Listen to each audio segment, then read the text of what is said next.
Lepo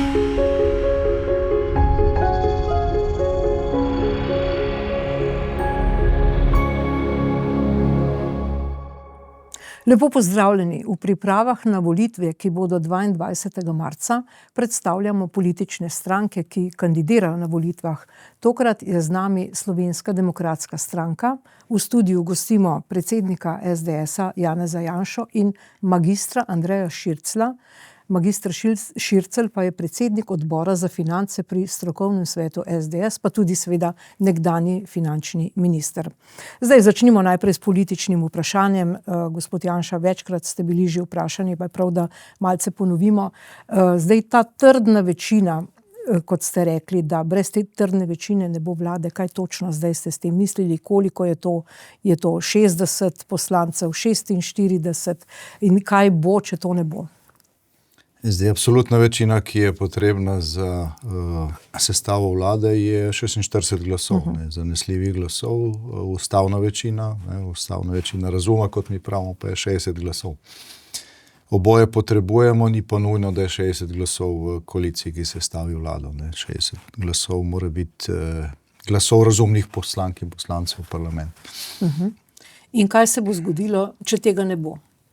Če tega ne bo, nas pa če recimo v naslednjem mandatu Slovenijo vodi vlada, kakšna je zdaj ali pa podobna, ne bomo govorili o tem, da nas dohiteva Hrvaška, ampak da nas dohiteva Srbija, pa mogoče še Kosovo, to bo.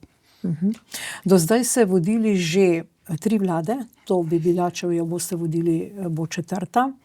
Vodili ste vlade v težkih razmerah, finančna kriza, COVID.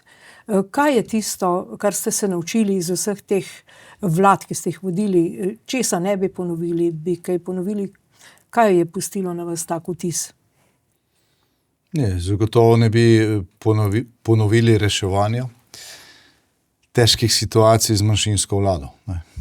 Mogoče v zelo izrednih razmerah, COVID je bila takšna situacija, zavestno smo se odločili, zdaj gremo v volilno kampanjo, ki bi nam prinesla zagotovo, tolsto zmago, leta 2020, potem, ko je vladna koalicija razpadla, ko je Marjan Šarec vrgel puško v koruzo, ko se je bližala epidemija. Zdaj, če bi takrat mi dali interes stranke pred interes države, bi šli v kampanjo. Ampak to je pomenilo, da bi še nekaj 10,000 ljudi več umrlo. To, kar je bil Bergamo v Italiji, bila cela Slovenija. Bili smo popolnoma nepripravljeni na COVID. Šarčeva vlada je še januarja poslala vse zaščitne maske, 1 milijon zaščitnih mask, ki smo jih imeli tukaj v rezervi, na Kitajsko. Potem pa smo mi morali prositi Kitajce, da nam jih prodajo. V taki situaciji bi verjetno ravnali enako. V situaciji, kot je bila pa gospodarska pa ekonomska kriza, kjer smo tudi reševali Slovenijo pred finančnim zlomom, morali smo sprejeti ZUJF, rezati stvari, ki se poznajo v standardu ljudi. Tega pa šibko vlado ali s kakšnim virantom spet ne bi delali, ker pač to počakajo, da narediš težko delo, potem pa ti zarijo nož v hrbet. No in zdaj so, če verjamemo številkam, tudi vi ste prinesli nekaj podatkov, tule imamo na mizi, razmere so razmeroma kritične. Zdaj gospodarstvo je lani doseglo samo 1,1% gospodarsko rast, mogoče še manjšo. Desenzionirano 0,9. 90, ja. In seveda, kaj točno bi zdaj vi spremenili? Malce razložite te grafe. Mogoče vi, magister Šircelj? Ja, gospodarska rast se je ohladila oziroma gre proti ničli. To seveda pomeni, da gospodarstvo v okviru teh okoliščin, v okviru tega okolja dejansko ne more proizvajati toliko, kot je v preteklosti, oziroma te rasti pravzaprav ne bo več. Razlogov za to je seveda več. Nekaj je zunanjih razlogov, nekaj je tudi seveda položaj Evrope, gospodarski položaj napram Aziji in Ameriki, tukaj lahko govorimo o nižji produktivnosti, vendar glavnina teh razlogov je v Sloveniji. In glavnina razlogov po mojem mnenju, je seveda, bom rekel, že lahko rečem, kar sovražno okolje do gospodarstva in podjetništva. To je ena zadeva, ki se kaže najprej seveda v tem, da so se takoj, ko je prišla Golobova vlada, se pravi po pol leta, spremenili finančni okviri poslovanja, povečali so se davki. To za neko podjetje pomeni dejansko to, da je načrtovalo, bom rekel, nek poslovni izid ob določenih stroških, ob določenih davkih, na kar se mu, bom rekel, vse obrne na glavo. In drugo je seveda, ali on lahko te stroške prenese na kupca, ponavadi ne, še posebej, če govorimo o izvozu. To se pravi, spremenjene okoliščine so tiste, ki so po mojem glavni razlog za to. In slabšanje okoliščin. In če grem zdaj mogoče nekoliko hitreje naprej, potem so se ti davki izjemno povečali, ker predvsem na davke na delo, oziroma stroški dela so se povečali in seveda potem pride še do tega, da, bom rekel, določijo, da je treba izplačati božičnico. Bom rekel, tukaj gre za nek državni dirigizem, drugače pravzaprav se to ne da reči, da ti nekdo v, bom rekel, kjer imamo svobodno podjetniško pobudo, v tržnem gospodarstvu reče, zdaj pa moraš plačati to in to in to. In zdaj za podjetnika to seveda spet pomeni večje stroške. In to novembra. In to novembra, za reče, december, seveda za december in tako naprej. To je, bom rekel, za podjetje je to čist salta mortale. Potem ti seveda določijo še večjo minimalno plačo, kar seveda pomeni višjo minimalno plačo in tukaj gre za, bom rekel, ta dirigizem, ki morda se ga nekdo spominja kakšnih 40-50 let nazaj, da se je to dogajalo, pa še jaz ne vem, če se res Še Milka Planinc ni tega počela. Ne, se pač tega ne spomnim, čeprav je to bilo marsikaj takrat. Še posebej ne seveda tukaj za, bom rekel, zasebni sektor. Ne? Tukaj govorimo o gospodarstvu in za zasebni. No in to so po moje glavni razlogi, da imamo danes padec oziroma nižanje gospodarske rasti proti ničli in seveda to tudi vse mednarodne primerjave, če gremo zdaj nekoliko bolj v detalje, pa ne brž kasneje, seveda to pomeni tudi odvračanje ljudi od dela, če to primerjamo z socialno politiko, beg možganov na hitro in seveda tako naprej. Dobro, gospod Janša, torej, ko ste vi vodili vlado leta 2022 pred volitvami, je bila gospodarska rast, mislim, da 8%. 8,4. 8,4%, ja. In zdaj vi napovedujete v tej koaliciji z volivci, hodite po Sloveniji in napovedali ste dvojno davčno sidro, ki bi ga zapisali v ustavo. Kaj točno? Ja, Andrej je dobro razložil, zakaj smo se znašli v tej situaciji. Mogoče sem še enkrat za pač gledalce, ki niso ekonomisti, pa in mogoče procenti, makroekonomski kazalci, gospodarska rast pač ne pomeni veliko. Ne? Zdaj, gospodarska rast, ne, ali pa bruto domači proizvod, to je to, kar mi vsi ustvarimo v enem letu. Ne? In če je to, kar smo letos ustvarili, več od tega, kar smo ustvarili lani, potem je pač tisti presežek, je odstotek te rasti. In v bistvu je gospodarska rast tudi edina realna podlaga višanja blaginje. Ker če ne ustvariš več, ne moreš več deliti. Ne. Lahko, če se zadolžiš, ampak tukaj so limiti, poleg tega moraš to vrniti. In zdaj, v bistvu je v gospodarski rasti je vse to sešteto, kar je Andrej pač razložil. Ne. Sešteti so učinki ali pa vplivi zunanjega okolja. Slovenija je danes članica Evropske unije, smo v enotnem trgu, enaki pogoji gospodarjenja so, smo v evroobmočju, ne moramo reči, da so drugi zaradi tega na boljšem. Ne. In so pol tudi vplivi notranjega okolja, to, kar je prej Andrej razložil. Zdaj, če bi mi doma dobri, ali pa vsaj povprečni na evropski ravni, potem bi bila naša rast ali pa padec nekje tam, kjer je evropsko povprečje. Če smo pa slabši od tega, ne, je pa naša rast nižja. Ne, in tukaj se zelo dobro vidi, ne, na teh grafih. Ne, zdaj, modra barva je slovenska rast, zdaj oranžna barva je evropsko povprečje. No in leta 2021, to je bil zadnji poln mandat naše vlade, mandat okrevanja po covidu. Takrat je Slovenija zabeležila 8,4% gospodarsko rast, ne, najvišjo v Evropski uniji. Bili smo tiger, kar se tiče gospodarskega okrevanja po covidu.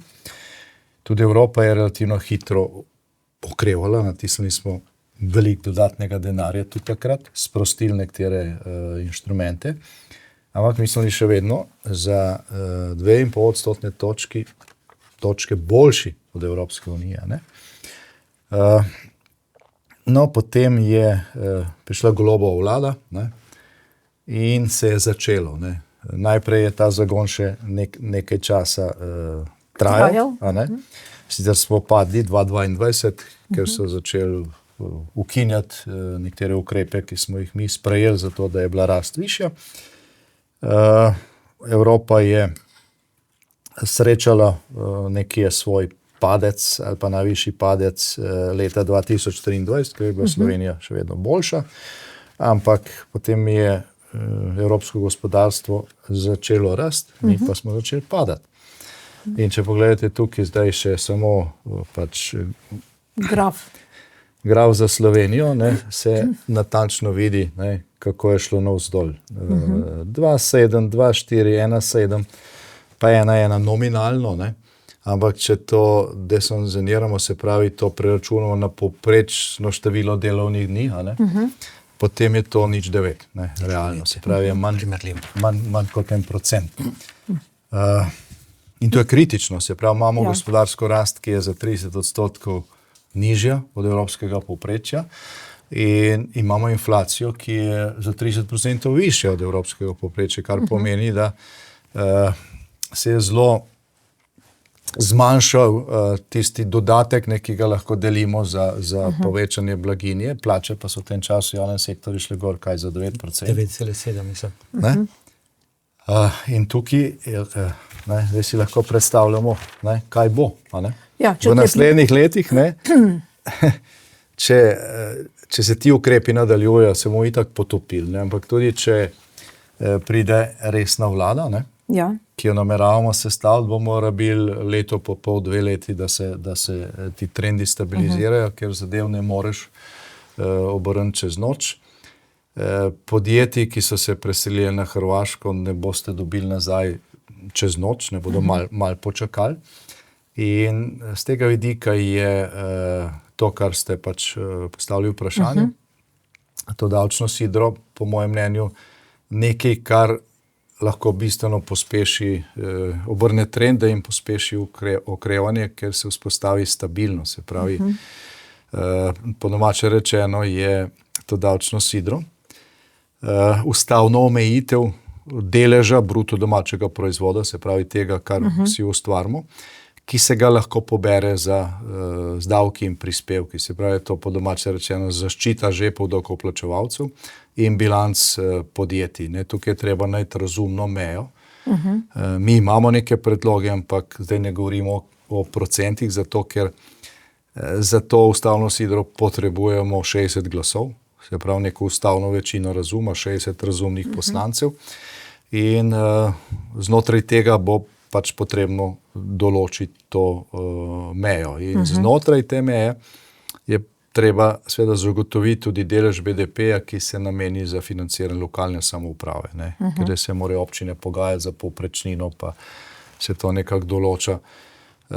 Je odvisno to od dobre volje vlade, a ne? Pa so pol vsi veseli, ko se za nekaj evrov to dvigne. Potem pa recimo vlada poveča plače v javnem sektorju, plače v vrtcih se povečajo, občina jih mora izplačati in se jim poruši vsa razmerja. Ne. Se pa na lokalni ravni zagotavlja velik delež naše blaginje in je tudi tam potrebna stabilnost. Ne. Toliko na kratko o tem, kaj bi bilo to davčno sidro. Magister Šircelj, zdaj v zadnjem času ko se je predvoljivna kampanja že začela, je vlada, pa tudi Levica v vladi predlaga res obskurne predloge, ne. Recimo, če pade praznik na nedeljo, naj bo potem še ponedeljek prost. No, gospod Janša je rekel, če bo dež, pa še torek, ne. Rojstne dneve bi to lahko pa Ja, res, to bi mogoče, ne. In pa seveda recimo podaljšanje veljavnosti za vinjete, to je tudi tak zanimiv ukrep, ne. Zdaj, kako vi ocenjujete, kaj se nam lahko zgodi? Namreč Gospodarska zbornica je dejala, da so se stroški dela zaradi vseh teh ukrepov, tudi minimalne plače in drugih teh obskurnih stvari, povečali za 20% in da je 16,000 podjetij ogroženih. Torej, kam gremo zdaj, če nadaljujemo to norost? Jaz upam, da te norosti ne bomo nadaljevali, ker tukaj je dejansko pod vprašanjem država. Bom rekel, iz te gospodarske stanja in če gremo tukaj naprej, seveda to pomeni, da bomo v popolni drugačni situaciji, da bodo podjetja propadala oziroma se selila v tujino še bolj kot zdaj. In seveda to tudi pomeni, da enostavno slej ko prej pač ne bo več denarja za, bom rekel, tudi te javne potrebe. Tukaj jaz nič ne želim groziti s kakšnim ZUJF-om in tako naprej, ker tudi moje prepričanje je, da danes ZUJF ni več mogoč, niti v Evropi, ne, niti v Sloveniji na takšen način in tukaj situacija je drugačna. Zdaj, tudi poslušam, da dobički so enormni. In da so veliki dobički, bom rekel tukaj, predsednik vlade Golob govori o teh dobičkih, tukaj bi rad zdaj seveda pokomentiral. In o Porschejih. Tukaj zdaj od 2021 do 2024, podatkov za 2025 še ni, razen če kakšna podjetja seveda najavijo te dobičke, so realno dobički padali za 8% v tem obdobju. Tukaj je seveda treba upoštevati tudi, bom rekel, inflacijo. To je prva zadeva. In druga zadeva, 2/3 teh dobičkov, približno 2/3, izhaja iz farmacevtskega sektorja, finančnega sektorja, deloma energetike in monopolov. To so prav monopolnih državnih podjetij, bank, zavarovalnic in seveda tista druga velika 1/3, ki ima pa, bom rekel, proizvodna, tukaj pa lahko govorimo o predelovalna industrija, kovinska industrija, steklarska industrija, ki zaposluje lesna in največ zaposluje. Tukaj je situacija kritična. In mi, bom rekel, na eni strani seveda lahko, bom rekel, imamo take dobičke, vendar mi rabimo nek sinhroniziran razvoj in mi moramo gledati, bom rekel, tudi na ta podjetja. Mi ne moramo reči, da zdaj pa teh podjetij enostavno ne bo, teh delavcev več ne bo. In tukaj zdaj Gospodarska zbornica opozarja pač na teh 66,000 ljudi, jaz mislim, da je tukaj še več. Jaz mislim, da glavno, kar potrebuje v tem času gospodarstva v bližnji prihodnosti, je na eni strani razbremenitev dela, se pravi manj obdavčeno delo, na eni strani, na drugi strani potrebuje stabilnost in gotovost. To se pravi, poglejte, mi smo na koncu s to davčno reformo za 4 leta vnaprej določili, kam bo šla smer. Vsak je vedel, kakšna bo njegova plača. Kakšna bo smer, vsak je vedel, ampak tudi smer, skratka, v nižanje dohodnine, da tako rečem, s tem, ko smo povečevali splošno olajšavo. Tukaj ni samo zdaj za pač matematično, knjigovodsko in tako naprej, ampak nakazali smo smer. In seveda ti potem drug mandat pride in ti obrne to smer v popolnoma neko drugo smer, ki je popolnoma drugačna, je to za gospodarstvo, jaz mislim, najhujše, kar se lahko zgodi. In mi bomo tudi zdaj, v našem programu je tudi zdaj, da nakažemo, pa bom kar rekel, lahko tudi tako deloma ponovimo, pa malo tudi izboljšamo to smer, ker jaz to mislim, da je tukaj nujna.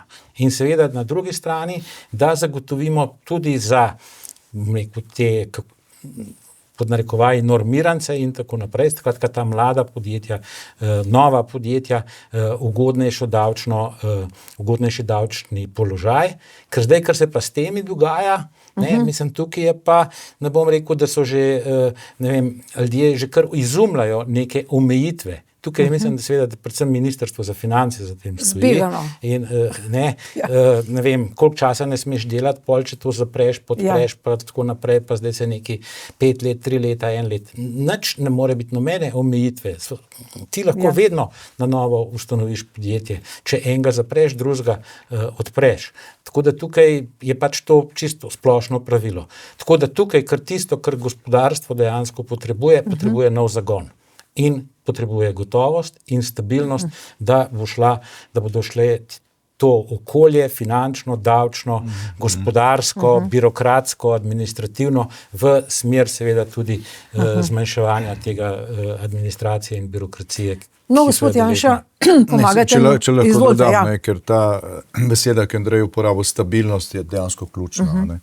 Recimo, če se postavite v vlogo v kožo, ne, v položaj domačega podjetnika ali pa tujega investitorja, ne, ki pač bodi si domači, bodi si tuji, zdaj razmišlja, ne, ima konjunkturno stvar, ima dobre ideje, ima program za naprej, bi zgradil še na tovarno, še en laboratorij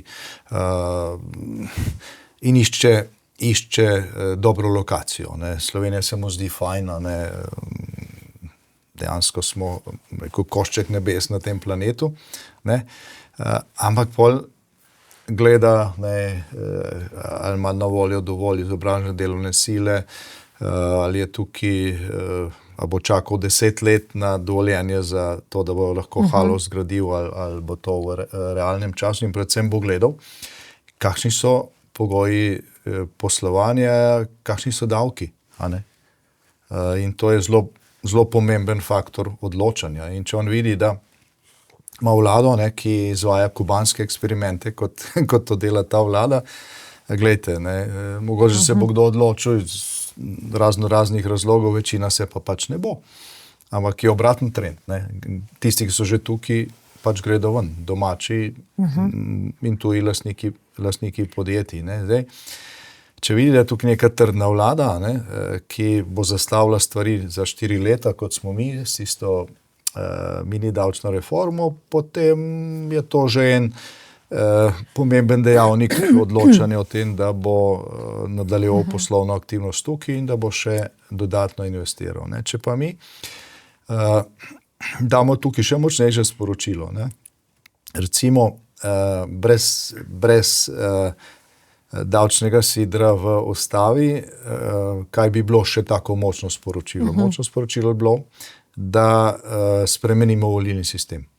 Ker ta volilni sistem, ki ga imamo, predpostavlja drobitev glasov in koalicije, kjer najmanjša stranka potem izsiljuje in je jeziček na tehtnici in vsiljuje nore rešitve.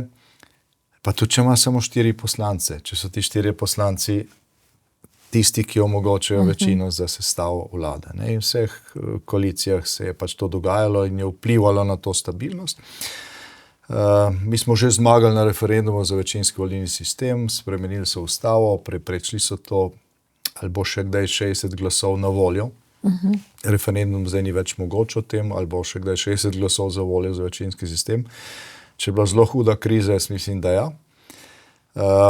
Lahko naredimo pol koraka, to je kombiniran volilni sistem. Recimo pol poslancev izvoliš po proporcionalnem strankinih list, kot se to zdaj dela, ali polovica pa po večinskem sistemu. In na ta način zelo stabiliziraš, zmanjšaš to možnost, da ena majhna stranka v koaliciji diktira tempo ali pa zastoja, ne? Ali pa pot nazaj, rakov pot, ko se to zdaj dogaja.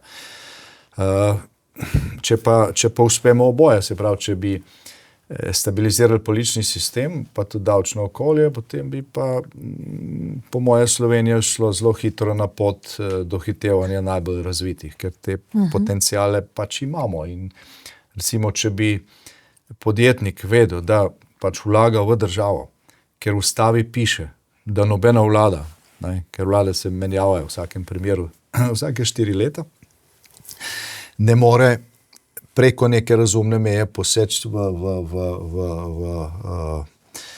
njegove bilance, Glejte, potem bi bil to velik dodaten faktor za to, da se izbere Slovenijo za nadaljevanje ali pa za začetek velike poslovne aktivnosti. Zdaj, če mi to omejimo, delež BDP ustavi omejimo, kar se tiče porabe, to seveda ne pomeni, da vlada nima nobenega manevrskega prostora. Ne. Še vedno pomeni, da če neke davke dvigneš, moraš druge spustiti. Ne. Tako da ta nivo nikoli ni dosežen. Zdaj, če je rast visoka, potem od tega odstotka seveda nabere zelo veliko tudi za funkcioniranje ostalih sistemov. Če je rast nizka, pač moramo vsi zategniti pasa. Ne. No, ta dinamika je prav zanimiva. Ne? Zdaj, magister Šircelj, Golobova vlada je prekinila vašo davčno reformo in slišali smo, da bi že zdaj imeli več kot 1000 evrov minimalne plače, če bi se ta reforma nadaljevala. In zdaj seveda, če bi vi zdaj nazaj uvedli to reformo, ki je bila prekinjena, bi vendarle mogoče zmanjkalo kaj proračunskih sredstev. Nekje sem prebrala, da bi bilo 650 milijonov nekega izpada. Zdaj popravite me, če je to napačna številka. Kje bi to nadomestili? Zdaj je rekel gospod Janša, ta dinamika nekje zvišaš, nekje znižaš. Kaj bi se zdaj dogajalo? Bi vzeli kakšno, ne vem, denar nevladne organizacije? Imate kakšen načrt? Kako? Jaz mislim, da seveda, če se poveča davčna olajšava in vsekakor je treba tukaj, bom rekel, je start seveda tista davčna olajšava, ki je bila namenjena za leto 2025, mislim 7500, vsekakor je glede na inflacijo bi to morali pač po moje osebne ocene biti danes 8500 naprimer. Tako da tukaj je treba seveda to upoštevati. In seveda na začetku je možnost, da je manj davčnih prihodkov. Zdaj, kje je seveda tukaj, bom rekel, znivelirati vso to zadevo, jaz mislim, da možnosti je kar nekaj. Ne? Možnosti je kar nekaj. Že to, da se pri sedanjih stroških pač nekatere zmanjšam, mogoče nekatere ukine in tako naprej. Namreč v sedanjem času je ta vlada pobrala za milijardo 600 tisoč, 500 tisoč in tako naprej, milijardo 600 milijonov več davkov in bolj ali manj so bili ti namenjeni, da tako rečem, v neproduktivne namene. Tukaj ne želim reči, da so vsi nameni zgrešeni. Jaz bom rekel, tudi mislim, da pač tudi, če se nekatere plače povečajo v javnem sektorju, ni to nič slabega. Je pa slabše, če so ti delavci neenakomerno obremenjeni ali pa da nekateri sploh niso obremenjeni ali po domače, da nič ne delajo ali pa zelo malo delajo ali pa da je uravnilovka. Jaz tukaj pač daleč od tega, da bi bil zdaj za to, da se, ne vem, kar plače povsod znižajo in tako naprej. To sploh ne pride v upoštev. In seveda drugo financiranje, nekaterih nevladnih organizacij, financiranje, naprimer, bivanja ljudi, ki pridejo v Slovenijo nepovabljeni, nelegalno, bom rekel, jaz ne vidim tukaj nekega razloga, da se jih pač še naprej financira, tako da tudi v takšnem obsegu in tako naprej. Tako da mislim, tukaj kar nekaj je, recimo tukaj, zato se zdaj porablja, mislim, da 50 milijonov. Jaz to številko, ki ste jo vi omenjali, jaz tukaj te številke ne poznam, 650 milijonov, to je po moje bistveno pretirano. Ne? Tako da tukaj jaz ne mislim, da bi prišlo do nekih velikih oscilacij tudi pri primanjkljaju proračuna. Jaz mislim, da bi tudi podjetja zelo hitro našla zagon in zdaj tukaj je treba tudi to vedeti. Ne? Jaz sem zdaj govoril o gospodarstvu, ampak mi delamo zato, da bo to gospodarstvo povečale plače zaposlenim, da bodo tudi ljudje dejansko dobili več denarja in imeli seveda večjo blaginjo.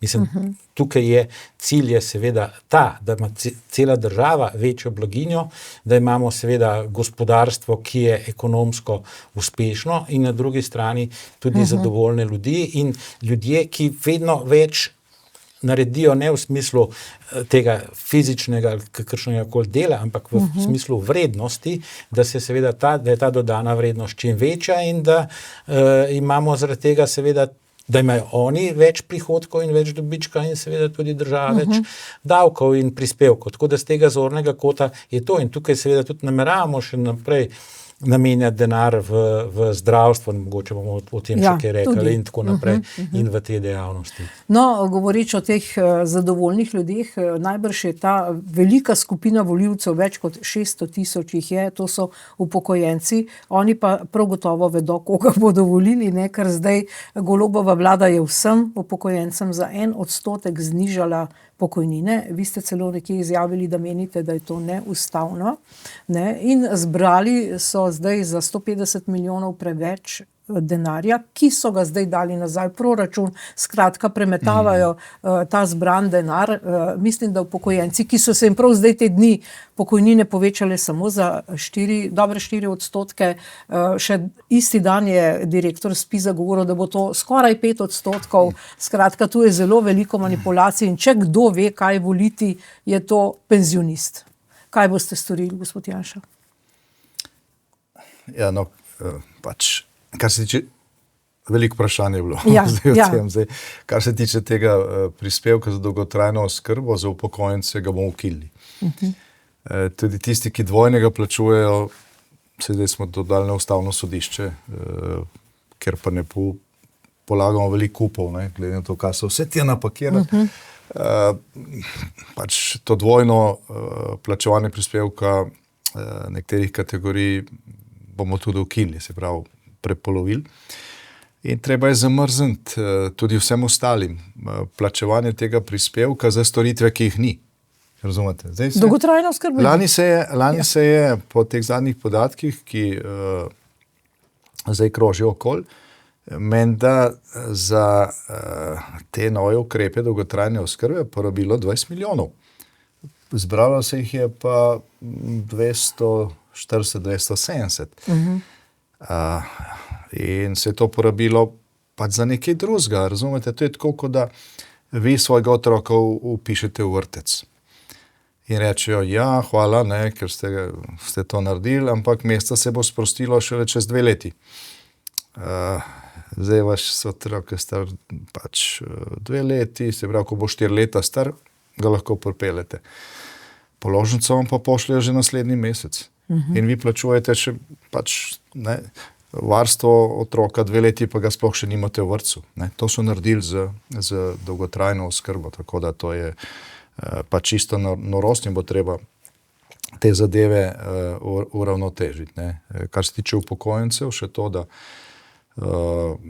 zakon o demografskem skladu, ki smo ga pripravili že v prejšnjem mandatu, pa ker smo bili pač manjšinska vlada, nismo mogli spraviti čez proceduro, predvideva, da se premoženje, ki je zdaj državno premoženje, ki so ga v glavni upokojenci ustvarjali, pa je zdaj na Slovenskem državnem holdingu, prenese v demografski sklad in da se polovica dividend, ki se tam naberejo, potem namenijo za pač povečanje pokojnin, za izplačevanje vseh teh dodatkov in tako naprej, brez tega, da bi to bremenilo živo delo. Ne, polovica se pa še vedno, ali pa določen del se pa še vedno nalaga naprej, tako da sklad raste in je to vsako leto več. Ne. Na začetku to ne bo 1000 evrov na leto, razumete. Ampak je pa to vseeno nek vir, ki je dodaten, ki ne zažira živega dela, ker zdaj je tako, pač ali malo več obremeniš aktivno populacijo, pa so pokojnine malo višje, ali pa so malo nižje, pa ne, je ta prispevek, ki ga plačujemo vsi od plač, nekoliko nižji. Ne. Tako da to, kar se je zdaj zgodilo, ni bila pokojninska reforma, to je bil popravek obstoječega sistema, ker mi malo prelagamo, malo dvigamo pač starostno mejo, malo pač leta, ki so potrebna za izračun pokojnine, malo pa se povečujejo zdaj. Pa usklajevanje pokojnin, ne? Boste tukaj spremenili inflacija, rast plač? Zdaj, to, kar so zdaj naredili, neka formula, ne, kjer naj bi se tole nekje pol naredilo do leta 37 ali nekaj tacga. Kot že rečeno, ne, dokler bomo mi imeli samo sistem iz rok v usta, ne, pa če boste povečali pokojnine, boste bolj obremenili plače. Če boste bolj obremenili plače, bo produktivno snižja in bo tudi manj denarja za pokojnine. Tako da tle mi vidimo pač postopno delno rešitev za dvig blaginje upokojencev v demografskem skladu. Pa še nekaj je treba narediti, ne, zelo veliko je upokojencev, ki so zaslužili polno pokojnino, pa so še pri moči, ne, in delajo oziroma bi radi delali, nekateri delajo, pa dobijo za to 40% pokojnine nekaj časa, skratka se jim del zaslužene pokojnine vzame. Zakaj? Mislim, nekateri pa ravno zato ne delajo, ne, ker se jim zdi noro, ne, da bi nekaj, kar so zaslužili, zdaj pač pustili nekomu, ki pa tam lenari pa pol dobiva iz tega denarja socialo. Zdaj mi smo dvakrat v tem mandatu predlagali zakon, da pač ne, če nekdo izpolni vse pogoje za upokojitev, zasluži pokojnino in je mora dobiti 100%. Če ta hoče naprej še delati in se delodajalec strinja in ga rabi, hvala Bogu, da dela, da zasluži plačo, plačujejo te plače tudi v pokojninski sklad, se pravi je to plus, prispeva zdravstveno blagajno, prispeva dodano delo in mi to zdaj omejujemo, ne, kar je noro. Ne. Hkrati imamo pa izdanih 160 tisoč delovnih dovoljenj za tujce. Ne. V glavnem za nizko kvalificirano delovno silo, se pravi nekdo pride tam z ene od balkanskih držav, se zaposli v komunali, ima minimalno plačo, čez 1 leto, ker so skrajšali ta rok za združevanje družin, lahko pripelje celo družino, še 5-6 članov, vsi takoj dobijo pravice, zdravstveno zavarovanje, socialo, otroški dodatki, vrtec, šola, problemi z integracijo in tako naprej. Dodana vrednost, ne, tega delovnega mesta, ki ga mogoče neka firma potrebuje, ne, seveda, saj drugače jih ne bi iskali, ampak dodana vrednost zaradi tega norega skrajšanja časa za združevanje družin je ne nič, je negativna, ne, ker to bistveno več košta v nacionalnem merilu, kot pa je ta prispevek, ne, in to tudi spreminja strukturo gospodarstva, ne, to, kar je Andrej prej razlagal. Glejte, če je bom skušal zelo preprosto povedati, ne, če je plača inženirja v Sloveniji, ne, bistveno bolj obdavčena, kot je plača inženirja na Hrvaškem, ne, potem bodo tisti, ki zaganijo proizvodnjo, ki rabijo veliko bolj kvalificirane delovne sile, pač to tovarno postavili na Hrvaškem, ne v Sloveniji. Ne. Mi pa, ker se v Sloveniji lohnarbeit bolj splača, ker so te plače manj obdavčene, ne, pa pol uvažamo nizko kvalificirano delovno silo, ki na koncu, ko vse sešteješ, ne prinese veliko in to tudi spreminja strukturo naše ekonomije na slabše. Mi ne gremo proti umetni inteligenci, mimogrede zdaj je vrh za umetno inteligenco v Indiji, tam je predsednik hrvaške vlade, mnogi drugi voditelji, našega ni nikjer. Tukaj se pa govori o tem, kako bomo mi učili cel svet o tem, kaj je to umetna inteligenca, pa to samo tako mimo grede. Zato so ti ukrepi, ki jih je Andrej razložil, ne, splošna davčna olajšava, razbremenitev plač in tako naprej, to ni samo nekaj, kar bi mi radi naredili, zato ker imamo radi, da imajo ljudje višje plače ali pa ker se to všečno sliši, ne? Ampak zato, ker je to ukrep, ki ima multiplikativne učinke, ne? Tudi na samo strukturo gospodarstva, na prihodnosti in tako naprej. In mislim, ko naredimo ta obrat in če bo trdna večina, ga bomo naredili, potem od pač teh boljših programov, kjer se več ustvari, ker je večja dodana vrednost na zaposlenega in tako naprej, jasno, z istimi davčnimi stopnjami ali pa z nižjimi davčnimi stopnjami, ker se več nabere, ne dobimo tudi več denarja za šolstvo, zdravstvo, šport, za vse potrebe. Gasilce, če hočete, ne, za vse resnične nevladne organizacije, ker tukaj gre za eno stvar, ki jo levičarjem zelo težko razložiš, ne. Ali pa se delajo nori tudi tisti, ki to zastopijo. Ne, če imate vi velik kup ustvarjenega, ne, vi lahko z nižjo davčno stopnjo od tega velikega kupa, ne, v proračun naberete več, ne, kot če imate nižji kup, pa se pač višaš davke, ne, in se ta kup stalno zmanjšuje. Na neki točki to pride v krizo, ne, zato morajo biti davki razumni, razumete. In mi imamo prvi mandat, ne, 2-4-2-8, kjer smo dokazali, da lahko z nižjimi davki naberemo v proračun več. Ne. Dokazali smo to, tudi doma, da ne govorimo o tem, da je to pač splošno znano in dokazano posod po svetu. Ne. In zakaj nas je Hrvaška po realni kupni moči povprečne neto plače praktično dohitela? Zakaj? V zadnjih 10 letih imajo tam neko normalno desnosredinsko vlado, ki se ne gre kubanskih eksperimentov, ne, ki produktivno vlaga evropska sredstva, ki je izkoristila bolje te pogoje, ne, kot smo jih mi v tem času, in ki razume to osnovno stvar. Se pravi, z nižjimi davki, ne, se da v gospodarstvu, ker je rast višja, vedno tudi proračune nabrati več denarja, ne, tudi v pokojninsko blagajno, v zdravstveno blagajno, kot če ti davke stalno višaš, tako kot se je to delalo tukaj pri nas. No, mimogrede, ker je ta minimalna plača tako aktualna, ne. Če bi pustili našo davčno reformo pri življenju, bi bila minimalna plača že več kot 1000 evrov in tudi vse ostale plače bi bile temu sorazmerno višje, ne. In tudi bolj razbremenjene in nobena uprava ne bi selila finančnih tokov na Hrvaško, ne. Ker zdaj sem nekje poslušal, kako, sej proizvodnjo ne selijo se pač uprave, pa to.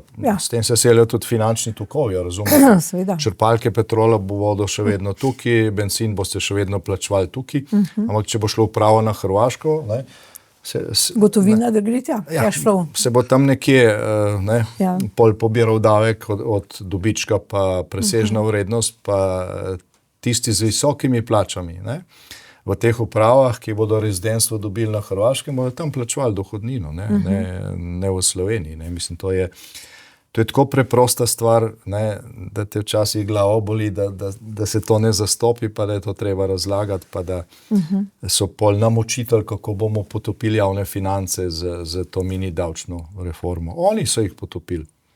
Od leta, to je zadnji poln podatek, od leta 2023 na leta 2024, so dvignili delež javne porabe v bruto domačem proizvodu za 2 odstotni točki. Ne. To je 1,7 milijarde.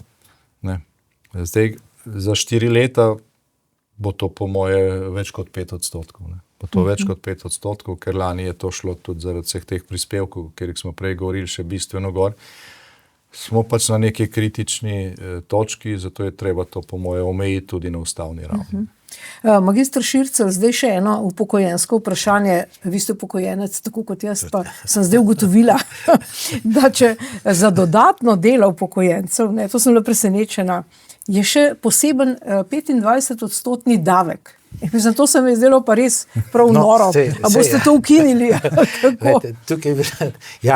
Poleg tega midva tudi ne smeva ustanavljati podjetij, samostojnih podjetnikov in tako naprej. Ne vem, mogoče je tudi že problematično vrtičkarstvo, karkoli. Smo država, ki je prepovedano ustvarjati. In tukaj imamo, tukaj imamo tudi na področju pač upokojencev toliko omejitev in toliko blokad. Eni so upokojenci, drugo so študentje. Študentje je ravno tako. Če ustanovijo nek SP, ne morejo imeti statusa študenta. Če ustanovijo podjetje, ne morejo imeti tega statusa in tako naprej. Hočem reči, tukaj je toliko blokad, da je enostavno treba sprostiti to je treba enostavno odpraviti. Jaz mislim, da to ne z drugimi zakoni, ampak s tem, da se te toliko poprav oziroma se črta toliko in toliko teh členov oziroma zakonov, ki to omejujejo. Ker enostavno tukaj je treba tudi ljudem, vsem, pa da jim reči, od študentov do upokojencev, da dodaten zagon. Dodaten zagon, da tudi enostavno bodo vedeli, da se tudi splača delati. Da se bolj splača delati, kot biti na sociali. Da se bolj splača, če nekdo lahko dela, še naprej dela. Tako da tukaj jaz mislim, da je treba izenačiti vse te pogoje z zaposlenimi oziroma z vsemi ostalimi ljudmi, da imajo iste pogoje, ne glede na to, ali je nekdo študent, ali je dijak, ali je pač upokojenec. Tukaj enostavno to ni pomembno. Jaz mislim, da je to treba to sprostitev narediti. Je tudi zanimivo to, da tukaj so ponekod omejitve hujše, kot so bile v bivši državi. Ja. Jaz sem bil recimo reden študent, sem naredil 4. letnik in sem hkrati bil redno zaposlen na gimnaziji, ker sem poučeval, pa je bilo to možno, noben ga ni motil. Ja. Jaz pa na srednji ekonomski šoli. Ne? Sem isto kot absolvent bil zaposlen, prva služba kot absolvent na srednji ekonomski šoli. Danes je toliko omejitev in, bom rekel, in za čist fizične osebe, za posameznike, kot seveda tudi za podjetja. Tudi podjetja imajo ogromno enih omejitev, ogromno čakanja na, ne vem, davčne številke, ogromno preverjanja vnaprej, nezaupanja oblasti, tukaj mislim predvsem na, ne vem, na te finančne organe, finančno upravo, ker se vnaprej ljudem ne zaupa in vnaprej se reče, da bodo eni že kar utajevali davke, čeprav se še nič ni storilo. Tako da jaz mislim, da tukaj treba tudi najti to povezavo med, bom rekel, državno upravo ali pa temi državnimi inštitucijami in podjetniki, bom rekel, ker vsi delajo za isto.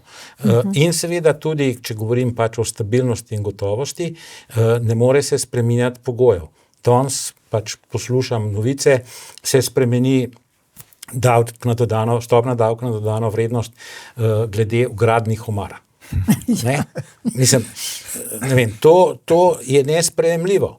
Danes se, ne vem, določi, da morajo davčni zavezanci oziroma podjetja pošiljati na davčno upravo neke nove obrazce in to se z nekimi tehničnimi dokumenti določi.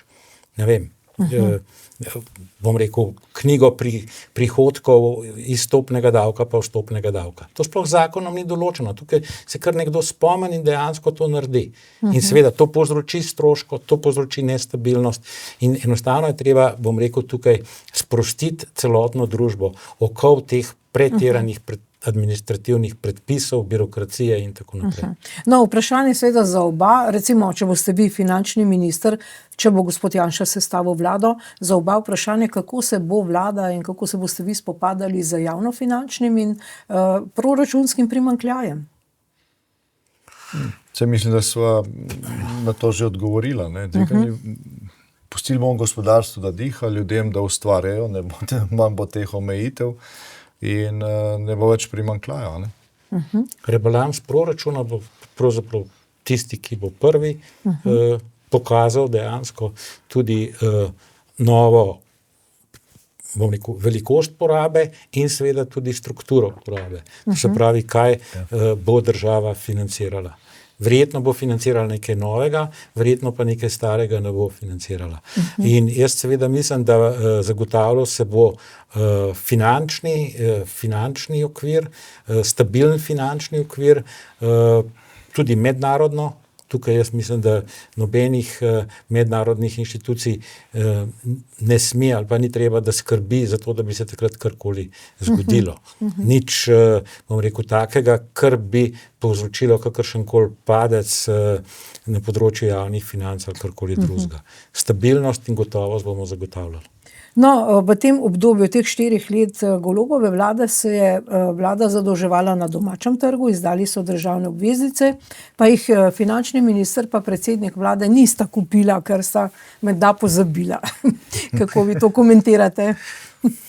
Ja, no, sej predsednik vlade pred volitvami, to mu je treba priznati, toliko pove tudi o njihovih volivcih. Rekel, kaj bo na meni nižji davki, še več denarja bi imel, da bi ga zapravljal za neumnosti.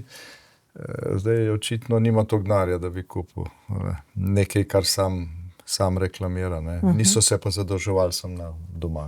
Ja, na tujem trgu, kako vi komentirate? Kitajska, Japonska?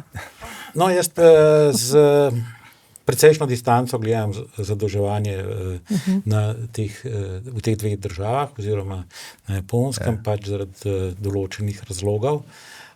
tudi pač glede Kitajska še. dolgov, glede Kitajske in Japonske. Bi pa tako rekel, ne, tako da vsekakor zadolžuje se seveda tudi zaradi tega, da se pod boljšimi pogoji odplačuje prejšnje zadolževanje, da tako rečem, prejšnje dolgove. Ne. Ja. In seveda tudi to je ena zadeva. Zdaj, druga zadeva, kar je, da moramo mi dejansko na novo pogledati, koliko potrebujemo tega zadolževanja, kajti pač, če imamo na svetovnem trgu ali pa na evropskem trgu veliko denarja, potem je seveda tudi interes posojilodajalcev, ne, da se pač najame kredite in tako naprej. Tako da jaz mislim, da je tudi te zadeve treba pogledati. Če pa še odgovorim seveda na to, da je stvar, da če Slovenija izda na domačem trgu pač obveznice, ne, da je pač simbolično dejanje in signal, da seveda tudi finančni minister in jaz mislim tudi predsednik vlade kupi simbolično pač te vrednostne papirje. No, zdaj, če pogledamo, recimo, takole, če strnemo, zdaj stavba Litijska je bila 7,7 milijona, tu je bila nezakonita uporaba rezervnih sredstev in so preplačali. Ne? Potem je 13,000 prenosnikov. Dobro, tam je ministrica odstopila, to je 6,5 milijona in so pač kupili na zalogo nekaj, kar sploh ni imelo softvera gor, ali jaz ne vem, kaj je bilo, pa stroške skladiščenja. Potem, dobro vprašanje, če so jih že razdelili. Ne? Ja, nekoč so rekli, da no, ne vem zdaj točno. Proračun 26, 2,1 milijarde evra minusa, to je previsoka javna poraba v času konjunkture, ne, tukaj zdaj ni kriza. Ne. Plačna reforma tudi stane 1,4 milijarde evrov, to je ogromen dolgoročni pritisk na javne finance. No, seveda to tudi ekonomisti tako ocenjujejo. Kakšno oceno bi vi zdaj dali vladi Roberta Goloba, vizavi prejšnjim vladam, kje smo se zdaj znašli, pa konec koncev tudi tem strankam, ne, saj malce smo že govorili o Levici, s temi obskurnimi predlogi, ki jih pač predsednik vlade vzame za svoje. No, za tiste, ki sedimo v slovenskem parlamentu, ni kakih velikih razlik med poslanci Levice, Svobode, socialnih demokratov, mogoče pri teh zadnjih časih, a ne, zelo redko, ne, dokler jih ne poklopijo. Drugače pa imate v Gibanju Svoboda še bolj radikalne poslance, še posebej poslanke od tega, kar je na Levici včasih težko poslušati in se človek sprašuje, kje so prišli, a ne, ker je to popolnoma izven sodišča. Izven realnosti. Ja, no, sej to veliko pove tudi o našem sodstvu, ne, kot viru za politiko, ne. Včasih hodili iz novinarstva, zdaj hodijo za te leve stranke iz sodišč, ne, iz svojih trdnjav. Mi dva lahko tukaj govoriva po mojem mesec o tem, kaj se je dogajalo v tem mandatu in ocenjujemo, ampak mogoče tako za laika, ne. Če se nič drugega ne razume, ne, to, da nas je po kupni moči skoraj ujela Hrvaška, ne, ki je bila 25 let nazaj na polovici našega BDP-ja. Ne. Leta 2000 je 2 milijona Slovencev ustvarilo toliko kot 4 milijone Hrvatov ali pa 8 milijonov Srbov. Ne. Zdaj je pa Hrvaška, recimo v zadnjih 4 letih, je tam neto plača zrasla za 300 ali 400 evrov, pri nas pa za 100. Ne. Zadnjič je bil objavljen podatek Eurostata, kjer se je videlo, da smo mi v tem času nominalno povečali BDP, mislim, da ne 17 ali 18 ali 28%, Hrvaška pa za 48%. Torej, za laika, ne, ki se ne zastopi na makroekonomske številke, pa mu ti odstotki nič ne povedo, je po moje to ena taka stvar, ki jo mora vsak zastopiti, a ne. Ali pa to, spomnite se, še 30 let nazaj, ne, če je šel kdo na Jadran, pa je tam srečal češke turiste, ne, s slabimi avti, pa z platnenimi šotori, pa so ljudje se malo norčevali, ne, to so Čehi, ne. Danes je Češka po vseh kriterijih pred nami. Ne. To mislim, da mora dejansko vsak od nas razumeti. Ne. Če smo pa še zelo konkretni, je pa tako, da če Golobova vlada v tem mandatu ne bi naredila nič, razumete? Nič. Bi bilo super. Nič, bi bilo bistveno boljše. Ja. Vsi ti grafi bili boljši, plače bile višje, pokojnine bile višje, ugled Slovenije je bil večji v svetu, perspektive bi bile boljše, vse. Če bi vsi doma ali pa na Ugljano, kamorkoli hodijo na dopuste, pa bi jim še to plačali, a ne? Za cel ta čas bi bilo boljše. Dobro, magister Šircelj, zdaj seveda lahko odgovorite tudi na to vprašanje. Imam še pod vprašanje, torej doktor Bajuk je nekako govoril o enotni davčni stopnji. Ne? To se pravi, enem DDV-ju, nižjem DDV-ju. Kaj mislite v zvezi s tem? Ja, bil sem takrat, delal sem skupaj z doktor Bajukom, takrat, ko se je o tem govoril.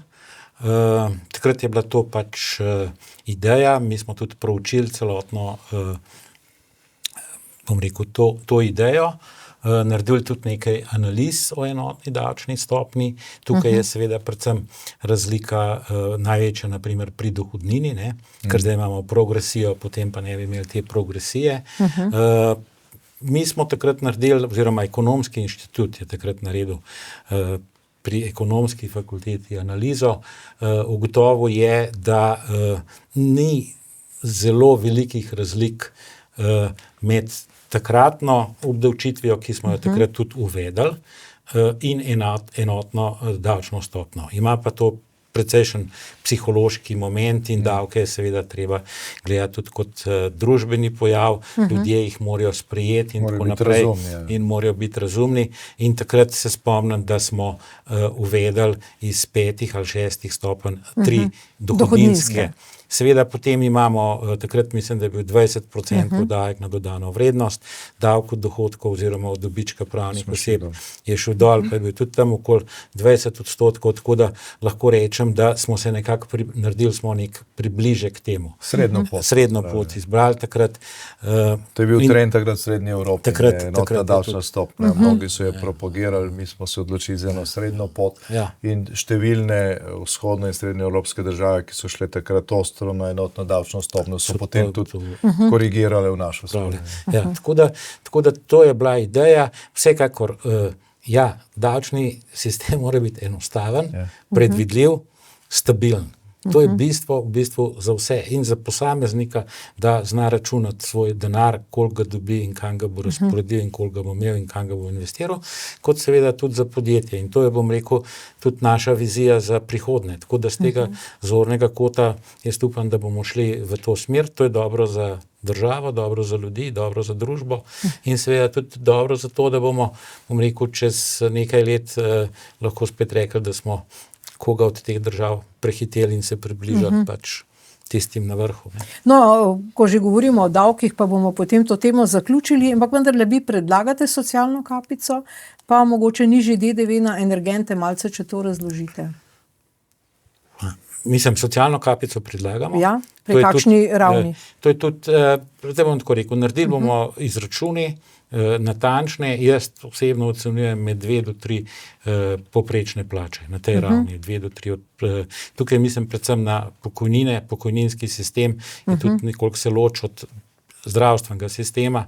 Pokojninski sistem, mi imamo najvišjo pokojnino, ne, in je seveda tudi logično, da zamejimo to najvišji prispevek za te pokojnine, medtem ko seveda pri zdravstvu ostaja to odprto, ker mi nimamo zakonsko določen, koliko lahko ena operacija ali kakršnakoli zdravstvena storitev stane. Ne? To se pravi, taki dobi pokojnino recimo več kot 3.000 evrov ali 4.300, recimo, nad 3.000 potem ne plačuje več. Taki ki dobi plačo. Ja, plačo. Taki dobi plačo, naprimer nad 3 poprečna je zdaj, mislim, da okoli 2.600 evrov bruto, se pravi 5.200 je meja, pa potem naprimer tam do nekje 7.000 nad tem dejansko ne plačuje za nekaj, česar ne boš dobil. Česar ne bo dobil. Ne? tako da ta potem tega ne plačuje. In to seveda je predvsem imperativ za ljudi, ki imajo višje plače, višjo izobrazbo in seveda ustvarjajo tudi višjo dodano vrednost. Jaz mislim tudi seveda za vse, za tujce, jaz tukaj ne gledam zdaj samo za, bom rekel, ljudi, ki živijo tukaj, ampak tudi za, da nekdo pride k nam kot, bom rekel, velik strokovnjak in da tudi tukaj ustvarja to dodano vrednost, svojo plačo in seveda tudi te zadeve. Tako da, ja, predvidevamo, je pa to seveda zdaj nekoliko povezano tudi z to olajšavo za dohodnino. Ne. Tukaj, bom rekel, osnova je tukaj isto, ne, je bruto plača in je pač to povezano. Zaradi tega nisem govoril o to popolnoma eksaktno številki, koliko je tam. Ne. Energenti, elektrika, ogrevanje, DDV, predlagate nižjo obdavčitev? Sem tukaj zaenkrat, mislim, ta nižja obdavčitev zdaj, bom rekel, zaenkrat ne. No. Tudi zaradi tega, ker enostavno so proizvodi oziroma izdelki, ki so določeni z nižjo stopnjo, so določeni z evropsko direktivo. In tukaj velja določena usklajenost med evropskimi državami, katere izdelke se lahko obdavčuje z nižjo stopnjo in katere z osnovno stopnjo. Tako da tukaj, bom rekel, za podjetja, one tako in tako si poračunajo te vstopne davke in izstopne davke z tega zornega kota. Je pa seveda problem za ljudi, ne, za gospodinjstva, ki na koncu plačajo. Moje osebno mnenje je, da dam raje gospodinjstvo večje pokojnine pa večje plače. Gospod Janša. Ne, verjetno mislite tukaj tudi na trošarine. Ne? Ja, trošarine pa je drugo. To je pa seveda, tukaj je treba voditi pametno politiko, ne, ki se jo ta vlada ne gre oziroma gre ravno v nasprotno smer. Jaz mislim, da je v našem interesu, da glede na to, da smo tranzitna država, ne, da je trošarino tako uravnavamo, ne, da je dobro za slovenske kupce pa slovenske davkoplačevalce. Ne. Zdaj to, ko je v tej vojni med dinastijo Gaber-Golopa, ne, pa Petrolom prišlo do tega, da so v bistvu izenačili cene na črpalkah, ne, pa na avtocestah, pa na vaških črpalkah, ne, v bistvu smo mi so financirali tranzit, ne, s tem tujce, ne, pač na koncu ni bil Petrol oškodovan, ker še vedno imel neke dobičke, pač mi smo bili oškodovani na ta način. 2 leti smo se ukvarjali z omrežnino. Kaj mislite o tem? Bo tu kakšna sprememba? Omrežnina? Kako mislite, smo se ukvarjali? Ja, z visoko ceno. To je bilo stiska za gostince, za gospodarstvo. Nihče ni vedel, koliko bo plačal. Najdražja omrežnina v času, ko funkcionirajo podjetja. Ja, mislim, v našem mandatu smo takrat, ko je bil ta pritisk največji, ne, smo za nekaj časa zamrznili plačevanje omrežnine. Zato, da smo ljudem omogočili, da so plačevali neke razumne položnice. Ne. Pa so nas obtoževali in tako naprej. Pol je šlo to v pač neke višave. Tle se veliko denarja preliva pod krinko tega zelenega prehoda. Ne, plačujemo veliko denarja za to, da pol eni dobijo subvencije pri fotovoltaiki, ne, ali pa pri električnem avtu. In to dela vlada, ki pravi, da je treba bolj obdavčiti bogate. Mislim, to je ravno obratno. Ne. Tukaj se revnim podpira za to, da pač, ne, se bolj pomaga tistim, ki je malo bolje situiran. Ker revni ne kupujejo električnih avtomobilov, pa ne postavljajo si sončnih elektrarn, ne, za ne vem koliko. Ne. Tako da ta socialna pravičnost pri levici se zgubi tukaj, ko gre za njihove žepe, ne, če se spomnimo, da tudi predsednik vlade prodaja državi elektriko iz svojih sončnih elektrarn. Ne. In to, mislim, če je neskladje interesov, ne, ki ga KPK nič ne preiskuje, Mislim, je na tej točki precej večja kot pri nekih vikendih v Karigodorju, s čimer se cela Slovenija ukvarja zdaj. Že, ne vem, cel mandat in še vedno ne vemo, kaj bodo in kdaj bodo o tem odločali. Ne. Je pa seveda omrežnina potrebna, ne, razumno, ker pač iz tega denarja se financira omrežje, ne, in brez omrežja pač lahko imate 10 jedrskih elektrarn, ne, elektrika ne bo prišla v vašo hišo. Ne. Tukaj imamo kar zaostanke, ne, pa seveda, če bomo gradili oziroma ko bomo gradili, ker ga bomo morali, ne, drugi blok jedrske elektrarne, to pomeni seveda tudi velikanske investicije v omrežje. No, ko omenjate KPK, ne, tule imate še eno sliko, ki jo lahko tudi predstavimo, ne, zdaj oblast in odgovornost, ne, prav pri KPK-ju je predsednik vlade dejal, da se je pač on drugače predstavljal to, da bo odstopil, če bo karkoli KPK ugotovila. Tule pa imate, vidimo, koliko časa so vladale leve vlade, desne vlade in tako naprej. Skratka, razložite nam to sliko. Mislim, ta graf je zelo zgovoren, predvsem za tiste, ki pravijo, vsi so isti, vsi so enako odgovorni za stanje, ne. Kaj pa se je naredilo, ne. Če pogledamo zadnjih 80 let, odkar je Slovenija prej kot republika v neki federaciji, ne, ki ni bila samostojna, od leta 91, ko samostojna država v teh okvirih, ne, nas je pač toliko znotraj teh meja, ne, so seveda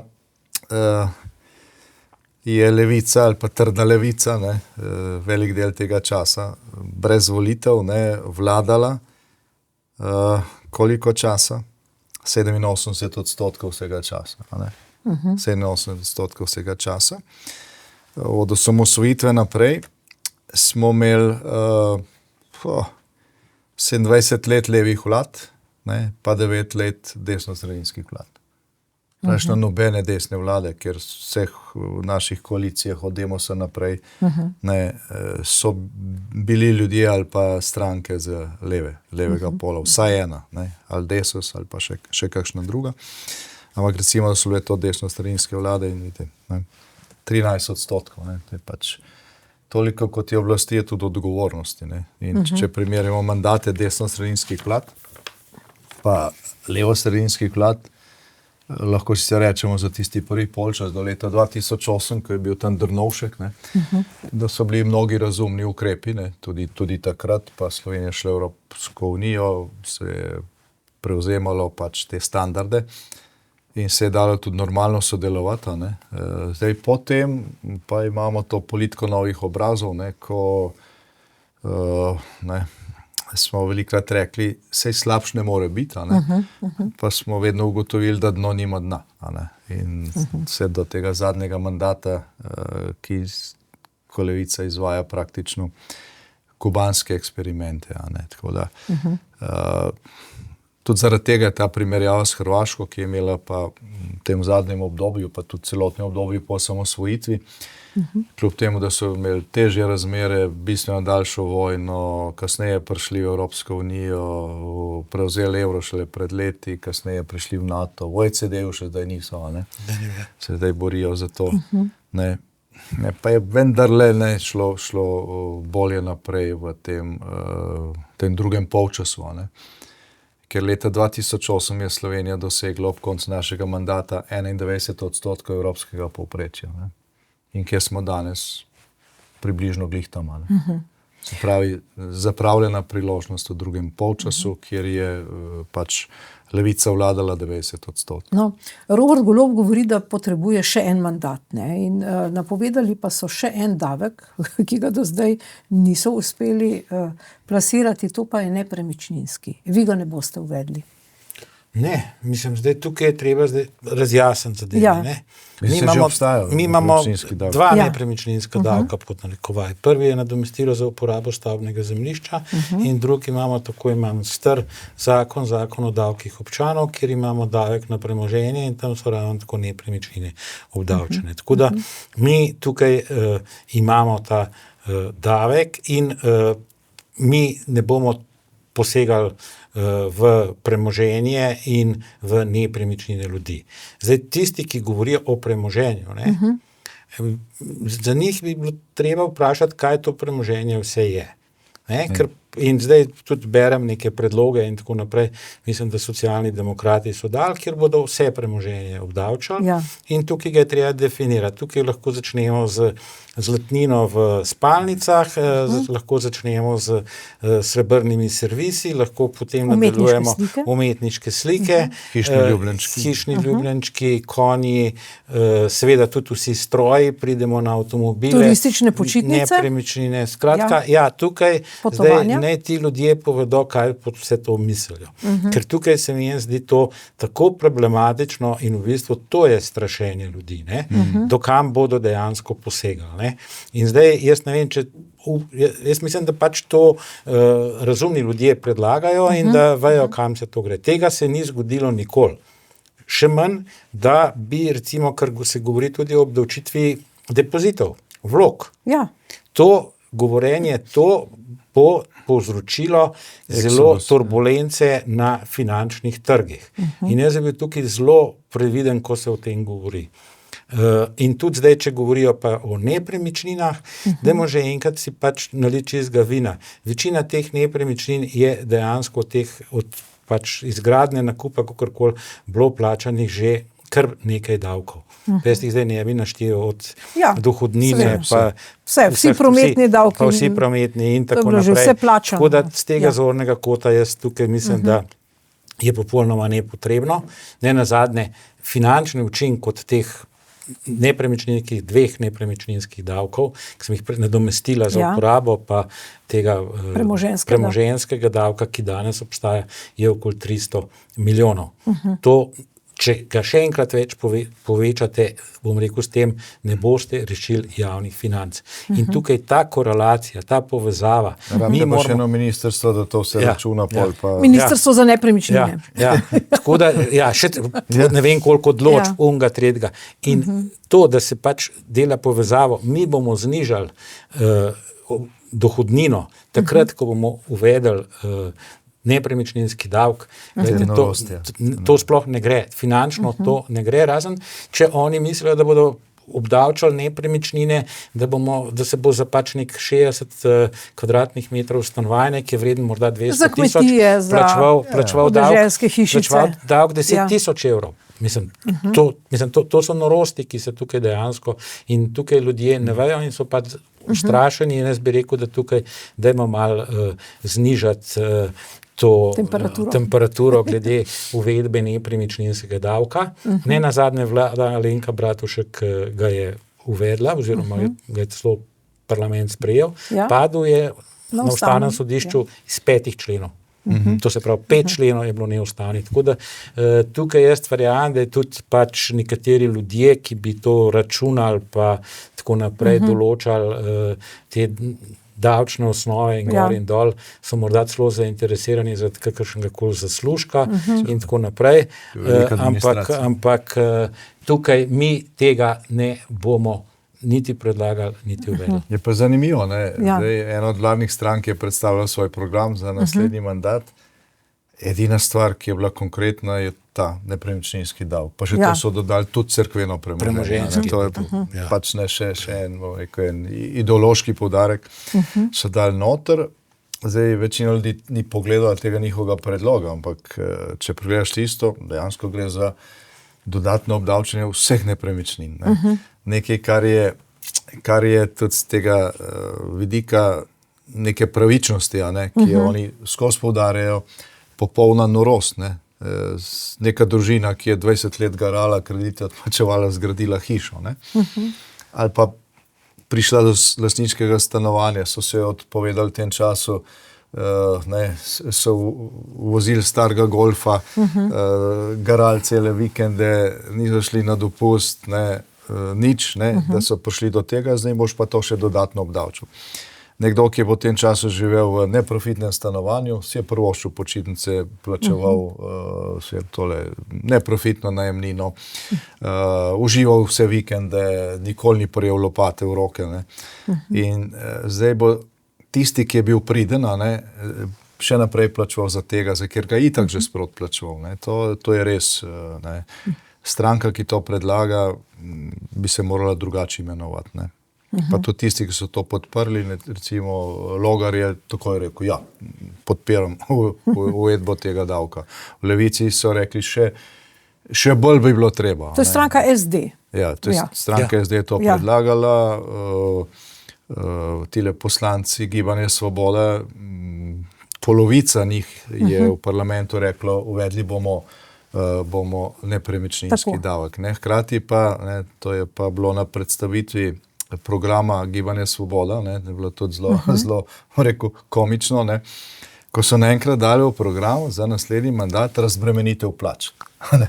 Zdaj so 4 leta delali na obremenitvi plač in pokojnin, ne, zdaj so pa dali za naslednji mandat v program razbremenitev dela, razbremenitev plač. Mislim, to je tako. Ne. Najprej enega ustreliš, ne, pa mu pa ponudiš zdravniško pomoč. Ne. Ampak vi predlagate za mlade družine pa vendarle neke olajšave. Ne? Kaj točno predlagate? Kako bi mladi prišli do lastniškega stanovanja, ne do najemnega? Ja, tako da sprostimo stanovanjsko gradnjo. Prvič tako in zdaj, če jaz gledam, kje bi dejansko lahko mladim pomagali. Ne? Država, mislim tisto, kar recimo jaz sem zato, da se seveda, da imajo ljudje lastniška stanovanja. Jaz se spominjam, 20 let nazaj so prišli tujci na Ministrstvo za finance in so rekli, bravo, vi imate 80% lastniških stanovanj, celo več in manj kot 20 najemniških. V Veliki Britaniji je situacija obrnjena. Tam imamo landlorde, ampak to že zgodovinsko gledano in popolnoma druga, bom rekel, pol in davčna politika in tako naprej. In nam so čestitali. In tukaj so nam čestitali za to, da imamo toliko lastniških stanovanj. Takrat je bil dobro, je bil tudi Jazbinškov zakon in tako naprej. Ampak imamo in to, jaz mislim, da je to kvaliteta. To je tudi kvaliteta bivanja za ljudi. In mislim, da je s tem treba nadaljevati in spodbujati ljudi, tudi mlade, da dobijo čim več lastniških stanovanj oziroma hiš, kakorkoli že. In tisto, kar jaz mislim, da bi lahko država naredila, je, da subvencionira oziroma plačuje vse ali deloma obresti od kreditov. In to imate v načrtu?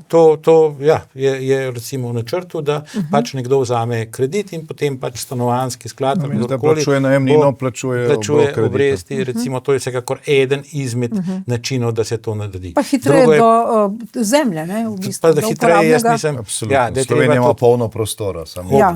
Občine so tukaj, da bom rekel tudi na vse zadnje ponudijo zemljišča in tako naprej urejena. Mi bomo pa poskrbeli, da ne bodo čakali 15 let na OPN, na potrditev občinskega prostorskega načrta, kar nekateri zdaj čakajo. Dobro, gospod Janša, kje se boste zdaj vi soočili z Robertom Golobom?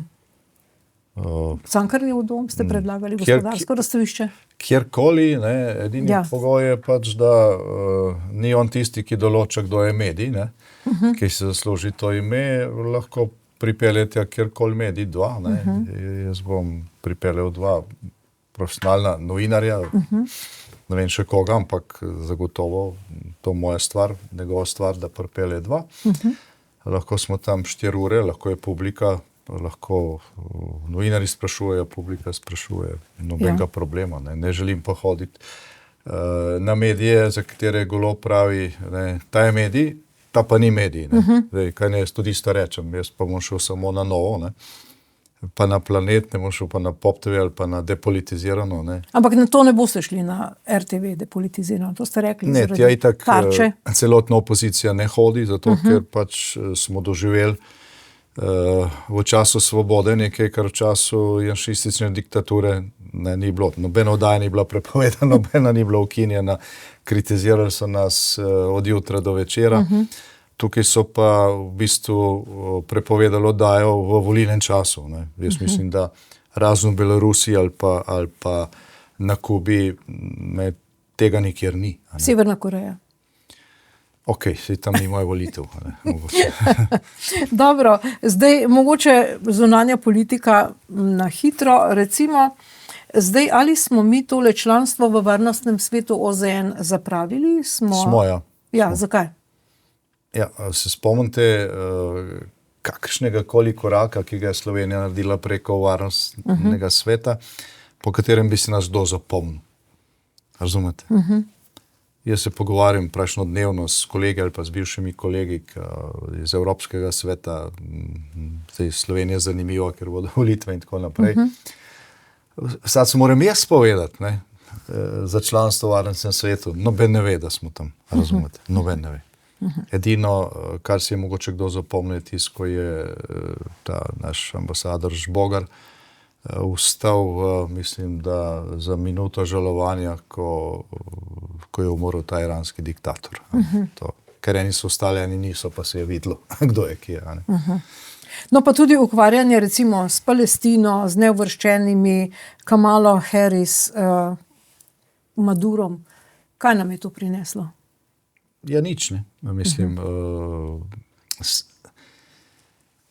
tako bom rekel, no, tisti, ki so si nas počem zapomnili, si nas niso zapomnili po kakšni dobri pa odmevni potezi. Pri teh zadevah, a ne, so si nas zapomnili kot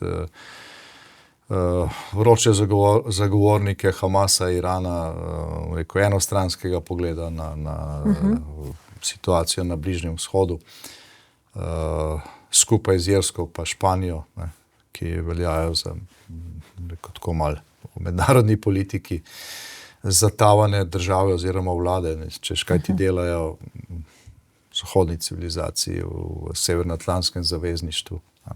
Ali bi morali pristopiti k temu Trumpovemu odboru za mir, ki bo nadzoroval premirje v Palestini oziroma izvedbo tega premirja? No, tle se strinjam, da je mogla Evropska unija ali pa Evropsko krilo NATO imeti enotno stališče do tega. Ampak, glej, spet je treba reči, da smo sami krivi in da tukaj nismo faktor, ne, da imamo vojno na evropskih tleh, ne, v največji evropski državi, v Ukrajini, o premirju, ne, o pogojih premirja, o končanju spopadov, pač neki ureditvi, varnostnih garancijah za kasneje in tako naprej se pa pogajajo Združene države, ne, Evrope tukaj ni. Pa bom še enkrat rekel, ne gre tukaj za neke grde predsednike zavezniške države, ampak gre za to, da pač taka je naša specifična teža in da smo sami krivi, da smo prišli v to situacijo. Ne. In te situacije se ne da izboljšati tako, da ene države skačejo v odbor za mir, druge države ne skačejo, tukaj je vendarle treba dobiti neko enotno stališče. Načelno pa ti spopadi v Gazi se niso končali takrat, ko je Tanja Fajon, pa Robert Golob, pa Urška Klakočar Zupančič kričala, treba je priznati Palestino in so to naredili s kršenjem poslovnika, noben je tega opazil, nobenega efekta ni imelo, noben otrok ni manj umrl tam. Ampak potem, ko je Amerika posegla v to zadevo. Ali bi se morali začeti pogovarjati s Putinom? Kdo? Mi, kot člani Evropske unije. A mislite, da Putin čaka, da bo nekdo prišel iz Evropske unije, pa se pogovarjal z njim? Ne? Se spomnite tistih prvih, takrat, ko je Slovenija nekako uspela poenotiti evropsko politiko v podporo Ukrajine, oziroma v času, ne, ko se je to dogajalo, ne, ko smo to poskušali, sta bivši nemški kancler Scholz pa francoski predsednik Macron hodila v Moskvo, Putin jih je posadil z eno tako dolgo mizo, tukaj je sedel on. On se je bal covida, se je bal. Ja. In jaz sem nekaj pol vprašal Scholza, ne, ki so bila soseda v Evropskem svetu, nekako so tekli pogovori, je rekel 2 uri predavanj o zgodovini. Razumete, ponižal jih je. Ne. Takrat. Ponižal jih je, sam izkoristil jih je za to, da se je delal nek vtis, ne, se je mogoče pa prišlo do dogovora, pa vojna ne bo šlo naprej. Pač ruska vojska to izkoristila samo za to, da so slabe enote zamenjali z boljšimi in tako naprej. Tako da Evropska unija se je sama spravila v to situacijo, to bi se dalo več narediti, no, z boljšimi idejami, tako da bi Zahod tukaj enotno nastopil. A ne? zdaj pa smo padli vmes. Vojna v Ukrajini je proxy vojna, se pravi posredniška vojna v novi delitvi sveta, v novi hladni vojni, imate Ameriko in Kitajsko. Ruska federacija je jedrska sila, ni pa velesila, kot je bila včasih Sovjetska zveza v tem času, da bi bila bistvenega pola, to je Kitajska. Brez Kitajske Rusija ne obstaja kot faktor, ki lahko nadaljuje vojno v Ukrajini. Imamo podobno situacijo, kot je bila, samo so bili deloma drugi igralci v času Korejske vojne, Vietnamske vojne, vojne v Kongu, Angoli, delno na Bližnjem vzhodu, pač ena stran podpira, ena velesila podpira eno stran, druga velesila drugo stran. Zdaj, kjera stran je tukaj prava, ko gre za vojno v Ukrajini, mislim, ali pa kjer je treba podpirati, je verjetno tisto, ki je napadena. In ker, če se nekaj zgodi v Pacifiku, pa se Amerika obrne popolnoma tja, pa umakne teh 80,000 ameriških vojakov iz Evrope, pa vso tehniko, pa poveljstva in tako naprej, kar se bo zgodilo, če gre Kitajska na Tajvan, ker bo to novo žarišče. In so mi sami znašli v tej situaciji. Glejte, bodo ruski tanki ne tukaj, bodo pa na mejah NATO pakta, direktno bo je spet nek zamrznen konflikt velikanskega obsega za neko nepredvidljivo prihodnost, kar bo vplivalo ne samo na našo varnostno situacijo, ampak tudi na cene energentov, na logistiko, na naše plače, naše pokojnine, na ozračje. Prva novica bo to vedno, to ni čas, v katerem si želimo vzgajati naše otroke, pa urejati stvari, ki jih je pač treba urejati za normalno življenje. In če me vprašate, koliko je slovenska politika v tem mandatu naredila za to, da bi Evropa vendarle tukaj postala faktor, s katero se bo kdo sploh bil pripravljen pogovarjati, moram reči, da nič. Ali vi podpirate napotitev 2 slovenskih vojakov na Grenlandijo? A sta šla sploh? Ja, tako pravijo. Neke fotografije so bile, razen če je umetna inteligenca sproducirala. Mislim, to je bila ena situacija, do katere ne bi smelo priti. Zdaj, Združene države, njihov predsednik, njihova zunanja politika, po mojem mnenju, nikoli ne bi smela nastopiti na ta način. Se pravi, Grenlandijo bomo vzeli, ne glede na to, ali bomo kupili, ali bomo zasedli. To je tako, ko pač pride slon trgovino s porcelanom, pa išče vazo. Imamo NATO, imamo zavezništvo, strateško imajo Američani prav.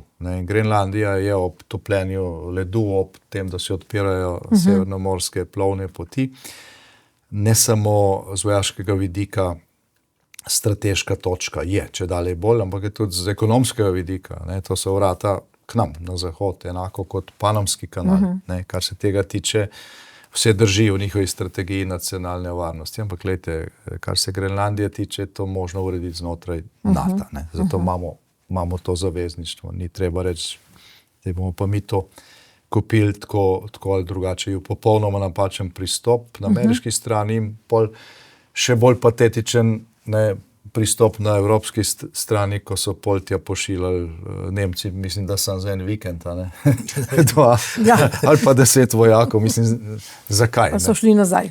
Mislim, če si tako koražen, pošli jih v Ukrajino. Ali vi podpirate uvedbo naborništva v Sloveniji? Namreč beremo, da Gibanje Svoboda zdaj potihem to nekako pred volitvami ne povedo, ampak da to uvajajo. Zdaj, mi smo podprli uvedbo profesionalizacije slovenske vojske, ampak v tistem načrtu in tistih dokumentih je pisalo, da bomo pač imeli majhno profesionalno vojsko in veliko strateško rezervo. Najmanj 15,000 ljudi, ki bodo vedno usposobljeni, pripravljeni, s katerimi lahko popolniš enote, sposobni izvajati tudi pač sodelovati v okviru NATO in tako dalje. Zdaj, v času levih vlad je ta številka prišla iz 15.000 na 900, mogoče je zdaj malo čez 1000, se pravi, je 15krat nižja. Zdaj mi jo najprej poskušali to stanje vzpostaviti, ne, če to uspe, potem ni treba uvajati obveznega vojaškega usposabljanja za vse, ne, ali pa državljanske službe, kot nekateri predlagajo, ker imaš pač to izbiro. Če pa se tega ne uspe, potem ne bo ostalo nič drugega in če mene vprašate, tako kot se zdaj stvari giblje, v naslednjih 5 letih bodo imeli vse evropske članice NATO ali veliko prostovoljno rezervo ali pa obvezno vojaško usposabljanje. Robert Golob se je zdaj pred volitvami, najbrž je tudi to eden takih ukrepov, ne vem sicer, ki sledi nekim anketam javnega mnenja, odločil se je, da Slovenija ne bi sprejela migrantov, ampak da bi raje plačali denar. Bi se tudi vi tako odločili? Ne, jaz ne bi naredil nič. Ne bi sprejel nobenega ilegalnega migranta, ne? In ne bi plačal nič, tako kot so se odločile številne druge evropske države. Ali boste ustanovili urad za deportacijo, tako kot je napovedal vaš poslanec Mahnič? Ne, ker to že imamo. Ne. Slovenija ima tako kot, mislim, da tudi vse ostale evropske države,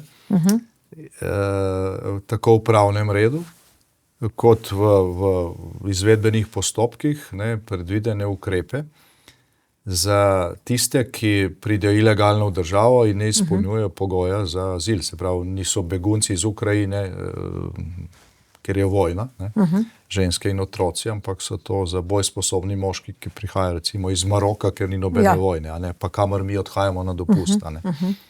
Ta si ne zasluži azila. Tukaj gre za socialni turizem, torej ga je treba poslati nazaj. Kako jih bomo zdaj vračali? Zdaj noben problem, ker je tudi Evropska unija prvič spremenila odnos do tega vprašanja, če hoče do deportacij, ne, tistih, ki ne izpolnjujejo pogojev, in je tudi določila seznam varnih držav. Zdaj to ni noben problem. Zdaj to ni upor proti Bruslu, je to nekaj, kar večina evropskih držav že dela. Ne. Torej to ni fašizem. Prva je začela Danska, ki ima socialistično vlado. To ni fašizem, kot vam učitajo, kadar kdo kaj reče. Ne, to je zdrava kmečka pamet. Ne. To, kar oni delajo, je pa poskus, da se na stroške, ne, za ceno tega, kar pač prispevamo vsi davkoplačevalci, uvaža nove volivce za njih. Ker en ilegalni migrant v času, ko čaka na to, ali se mu bo odobril azil ali ne, košta več kot 2000 evrov bruto slovenske davkoplačevalce. Magister Šircelj, prej ste rekli, mogoče bomo kaj rekli o zdravstvu. Zdaj povejte nam mogoče na kratko vaš načrt, kaj bo z zdravstvom. No, zdravstvo je v zadnjih letih, oziroma bom tako rekel, zdravstvena blagajna je si kar upomogla v zadnjih letih. Ti prihodki znašajo zdaj že 6 milijard in več, mislim, da tukaj nekje. In bistvo, kar želimo obrati, kar pomeni, da je relativno veliko denarja. In tisto, kar je bistveno, je, da se zagotovi kvalitetne zdravstvene storitve, po mojem mnenju, vsem ljudem, ne glede na to, kje bodo te zdravstvene storitve dobili. To pomeni z drugimi besedami, ne glede na to, ali bo šel nekdo k zobozdravniku v zdravstveni dom, ali v klinični center, ali k koncesionarju, ali k nekomu, ki danes nima koncesije. Taki so pa na Hrvaškem, kar zdaj že plačujemo. Dobro, seveda, govorimo o Sloveniji, govorim zdaj v tem trenutku o Sloveniji, čeprav pač direktiva pravi, da lahko ljudje, se pravi, kjerkoli lahko dobijo to storitev in ne more zdravstvena zavarovalnica plačati. Ne, skratka, da bo zdravstvena zavarovalnica plačala to storitev. Denar mora slediti pacientu, ne instituciji. To se pravi pacientu. In zdaj, kako se bo to zdaj to naredili? Pač jaz tukaj lahko seveda laično pač povem to, da naredili se bo pač tako, šli bomo pač zdravniku, zdravnik bo poslal račun na zdravstveno zavarovalnico in zdravstvena zavarovalnica bo to plačala. To bo sprememba, če boste vi vodili To vlado. bo sprememba, seveda tukaj bo treba pogledati seveda vse storitve zdravstvene, ki se tukaj plačujejo, ne. Jaz laično govorim, so tiste, ki so zelo, zelo nujne, tiste, ki so nujne, ki so malo manj nujne in tiste, ki morda sploh niso potrebne. Zdaj nekih nepotrebnih storitev pa jaz tukaj ne bi plačeval, morda bi kakšno plačal delno in tako naprej, ampak kakorkoli že, To je stvar stroke. to je potem stvar stroke, ki bo šla preko vseh teh storitev. Jaz mislim, da je to način zdraven, bi seveda spodbudil tudi zavarovalnice, zavarovalniški sistem, da Da je pridejo konkurenca, tudi ne. druge zdravstvene zavarovalnice. Kar so da zdaj ukinili, ne, v da se času te vlade. zdravstvena, To povejmo, da se, ne. ja, To je bilo zdaj ukinjeno. ker je bilo ukinjeno. je res. In skratka, ljudje se bodo, pa zdaj dajmo reči, tudi tisti, ki bodo začeli plačevati zdravstveni prispevek, bodo lahko zbrali zdravstveno zavarovalnico, kjer bodo lahko zavarovani. Lahko bodo seveda tisti, ki že nekaj časa delajo, tudi zamenjali zdravstvene zavarovalnice, tako kot danes lahko zamenjaš banko, boš pač zamenjal potem zdravstveno zavarovalnico. Skratka, te tehnične zadeve morda ne bi šel, ampak osnovna ideja je, da se plačuje zdravstvene storitve tistemu, ki je bolen in s tem se seveda tudi, bom rekel, sprosti to dejavnost. Dobro, gospod Janša, za konec, če bi bilo eno samo sporočilo, ki bi ga želeli izpostaviti pred volivci, pred volitvami, kaj bi to bilo? Ja, treba iti na volitve, pa vzeti s sabo zdravo pamet. Ne. Samo na ta način bomo prišli do ustavne večine razumu. Dobro, magister Andrej Šircelj, gospod Janez Janša, hvala lepa. Torej, gremo na volitve. To je bil SDS. Nasvidenje.